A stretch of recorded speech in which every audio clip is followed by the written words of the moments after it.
minsan pang naipakita ng mga Pilipino dito sa ating bansa at mga Pilipino sa abroad, sa buong mundo, na ang boses ng mamamayan, ang demokrasya sa Pilipinas ay umiiral.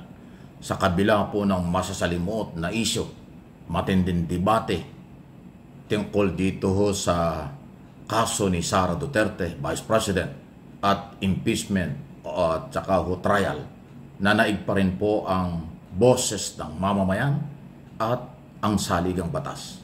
Sa dami po ng nagsalita, sa dami po ng nagbigay ng opinyon, sa dami po ng nanindigan, buhay na buhay ang demokrasya. Napakagandang balita po nito.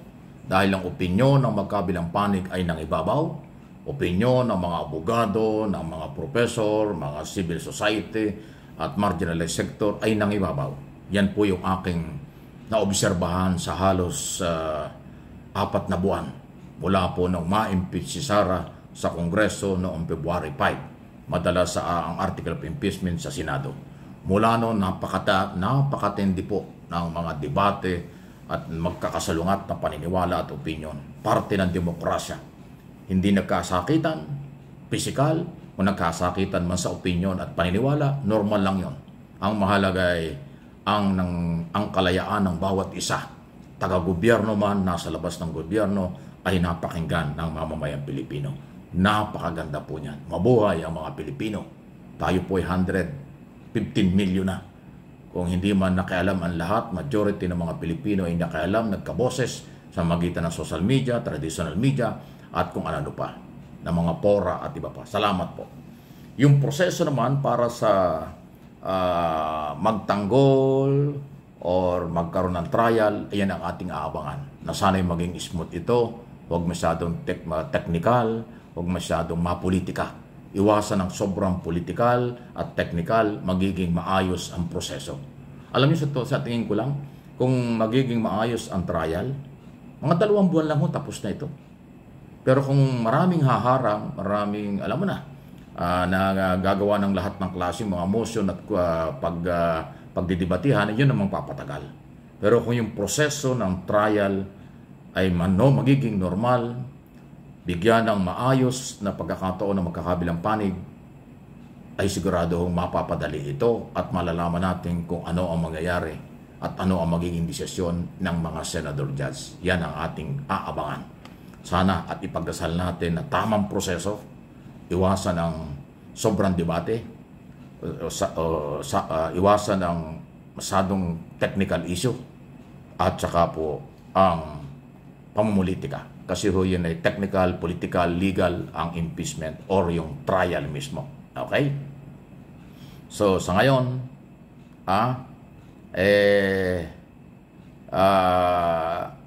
pwedeng nandiyan pa rin at iinit pa rin yung mamamayan laban sa kapwa mamamayan.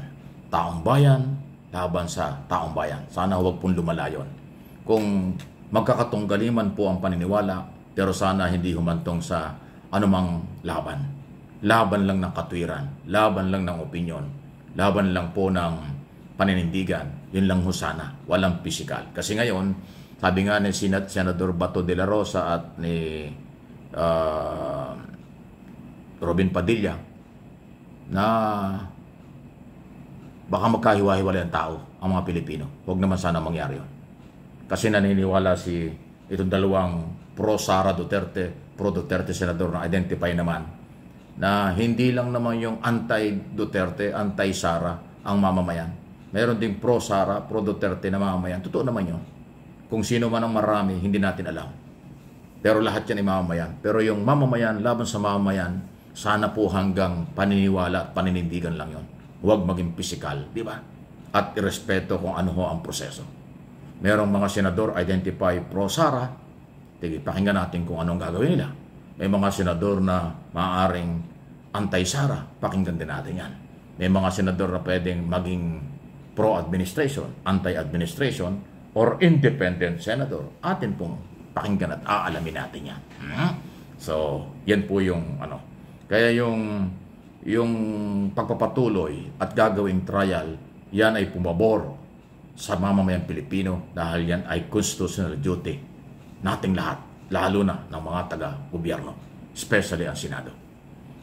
Ang constitutional duty nating mga Pilipino, sa lahat ng oras at pagkakataon, sumunod tayo sa ating saligang batas. Hindi lang sa trial, hindi lang sa impeachment, lahat po kasi malawak ang saligang batas. Ano ang constitutional duty ng mga Pilipino? Mga sibilyan, mamamayan, maka Duterte at anti-Duterte, maka Marcos, anti-Marcos, ayon pong ating igalang ang proseso ng batas. Yan ang ating obligasyon, yan ang ating duty. Huwag sapawan ang ating mga batas. Hindi lang yung mga Republic Act, kung hindi itong saligang batas. Panindigan natin kung ano ang laman ito. Kung kinakailangan palitan ito, may proseso. CONAS, Constitutional Convention, Charter Change. Yun po yung proseso. Hindi pwedeng daanin sa sigawan, lakas ng kung ano man gustong gawin. Hindi po. May proseso ang lahat. Iyon ang obligasyon ng mga Pilipino. Susunod din tayo sa proseso. At yung mga nasa gobyerno, opposition man or maka-administration o independent, yun ang ipapalaala ng mamamayan. Yung proseso ng batas dapat nilang gawin. Kaya lahat tayo may obligasyon. Huwag kayong maniwala doon sa iba na ano ba magagawa mo, sibilyan ka naman. Ano ba magagawa mo, vlogger ka lang, sa media ka lang. Ano magagawa mo, sibilyan ka lang. Nagkakamali po yung tatanong yan. Lahat tayo may magagawa. Lahat ng tao ay may kakayanan. Lahat ng tao ay may karapatan. Hindi lang ang gobyerno ang may karapatan. Hindi lang ang oposisyon ang may karapatan. Hindi lang ang mga Duterte at maka-Duterte may karapatan. Hindi po ganon. Pantay-pantay under the law. Yun po yun. Kasi mayroong nagsasabing, ano ma, kahit anong sabihin mo yan, puro daldal ka lang. Wala ka nang magagawa. Kababawan ng isip yun. Kababawan ng kaalaman na nagsasalita ng ganon.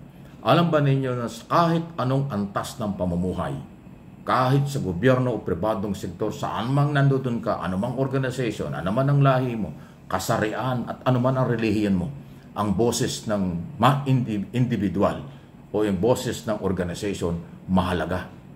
Yan ay kanilang karapatan at yan ay merong kahalagahan. Pag sinabi niyong wala kang magagawa, wala kang kakayanan, masyadong down yun. Sinisira mo yung iyong sarili. Pinabababa mo ang iyong sarili.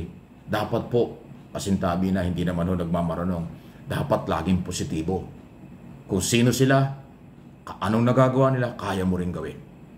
Ano ang kasalanan nila, pwede mong ipalaalo sa kanila. Ano ang kasalanan mo at anong pagkukulang mo, pwede mong isangguni sa kapwa mo. Kaya ang boses ng bawat isa ay mahalaga sa maraming aspeto.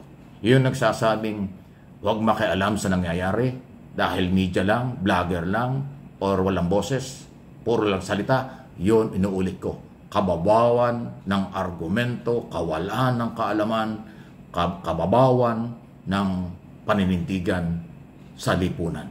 Yun ang aking pong opinion at observation sa mga taong ganon. Kaya sa ngayon, dahil nga po maraming nangyayari, manindigan sa tama, irespeto ang bawat isa, mananalo at mangingibabaw ang hustisya o katarungan. Please like and share, subscribe and follow Mike Abby Opinions. Isama na ninyo yung isang channel ko pa, MA Pinoy TV.